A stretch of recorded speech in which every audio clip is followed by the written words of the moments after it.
दोस्तों, जब हम राधा व श्री कृष्ण के प्रेम की बात करते हैं तो यह केवल शारीरिक या भौतिक प्रेम ना होकर इन सब से परे एक दिव्य प्रेम होता है। हम व आप केवल इस प्रेम की एक झलक मात्र को अनुभव कर सकते हैं, क्योंकि जिस दिन हमने वह प्रेम संपूर्ण रूप में देख लिया तब हम भी मीरा या सूरदास बन जाएंगे। यह प्रेम केवल एक शरीर काया से न होकर अपितु अपने हृदय पटल के अंतःकरण में झांककर महसूस किया जा सकता है। नमस्कार दोस्तों, एक बार पुनः आध्यात्म के इस अंक में आपका स्वागत है। आज के इस अंक में हम भगवान श्री कृष्ण एवं राधा के प्रेम का वर्णन कर रहे हैं। भगवान श्री कृष्ण और राधा जिन्होंने मनुष्य को प्रेम का मार्ग दिखाया, भगवान श्री कृष्ण व राधा जिन्होंने प्रेम को स्थापित किया।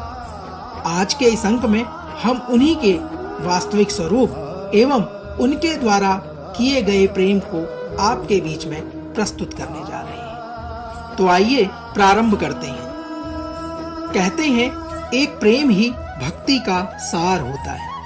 प्रेम के बिना भक्ति नहीं हो सकती तथा भक्ति के बिना ईश्वर का कोई औचित्य नहीं है। यही कारण था कि महान भक्त हनुमान ने अपना सीना फाड़कर उसमें श्री राम तथा माता सीता को दिखा दिया। दोस्तों, बात करते हैं भगवान श्री कृष्ण एवं राधा के प्रेम की। जब कृष्ण वृंदावन में रहा करते थे तो उनके द्वारा बंसी बजाने मात्र से ही राधा बरसाना में दौड़ी दौड़ी चली आती थी। वो दोनों यमुना किनारे एक दूसरे के हाथों में हाथ डालकर घंटों बैठे रहते। यह प्रेम ऐसा होता था कि दोनों की पलकें तक नहीं झपकती थी। पैर जहां होते थे वहीं ठहर जाते थे। दोनों बस एकटक एक दूसरे को निहारते रहते थे। कई बार राधा अन्य गोपियों के द्वारा कृष्ण को प्रेम करने से रूठ जाती तो कृष्ण उन्हें मनाया करते थे। कभी राधा अपने बेचैन हृदय तथा विरह की कथा कान्हा को सुनाती तो स्वयं कान्हा राधा के वस्त्र पहनकर राधा का रूप धर लेते। अपनी राधा के लिए कृष्ण और अपने कृष्ण के लिए राधा सब मोह माया, लोभ, लज्जा, सांसारिक बातें इत्यादि को भूल जाते। यही तो था राधा व कृष्ण का प्रेम। कहते हैं प्रेम हर समय नहीं रहता और वह समय भी नजदीक आ गया जब राधा व कृष्ण की परीक्षा की घड़ी आई। परीक्षा की घड़ी तब आई जब दोनों के विरह का समय आ गया।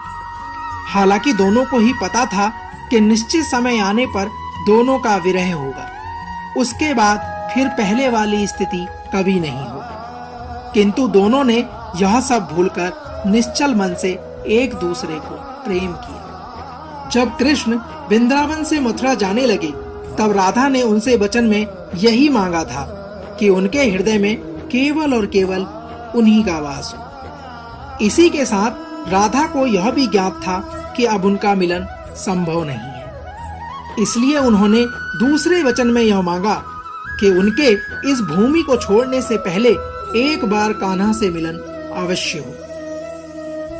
क्या आप इस विरह को समझ सकते हैं? जो राधा पहले एक क्षण कान्हा से जुदाई का अनुभव सहन नहीं कर सकती थी, उस राधा को अब अपने कान्हा से हमेशा के लिए दूर रहना था। इसी के साथ कान्हा भी राधा से अश्रु ना बहाने का वचन लेकर चले गए।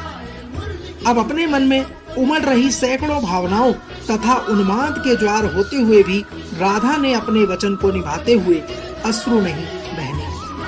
यह एक बहुत ही कठिन वचन था। दोस्तों, दूसरी ओर कृष्ण ने जिस मैया की गोद पर बैठकर शरारतें की, जिस निश्चित भाव से अपनी गाय माता को वो चराया करते थे, राधा के संग प्रेम किया करते थे, वह गोपियों के संग रास रचाया करते थे, अब उनका जीवन एकदम उलट मोड़ ले चुका था। अब भगवान श्री कृष्ण अपने कर्तव्य पथ पर आगे बढ़ चुके थे, जिसमें केवल युद्ध, दुष्टों का नाश व धर्म की स्थापना है। वही श्री कृष्ण जब रात्रि में अकेले होते थे तब स्वयं को एकदम अकेला तथा राधा के रस में डूबा पाते थे।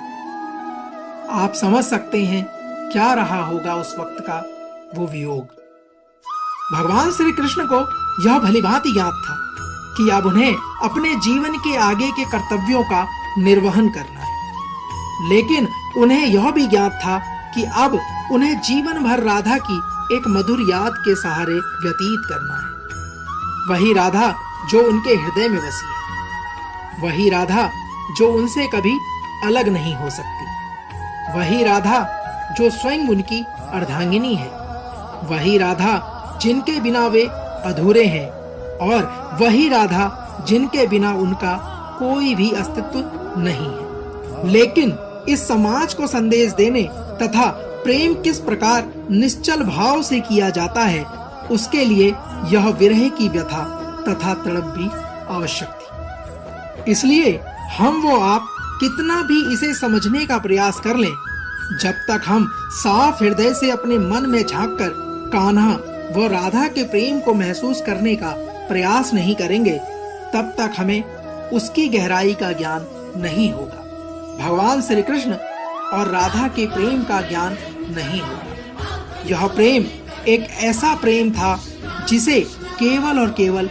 महसूस किया जा सकता है, क्योंकि एक समय बाद प्रेम के लिए भी शब्द कम पड़ जाते हैं।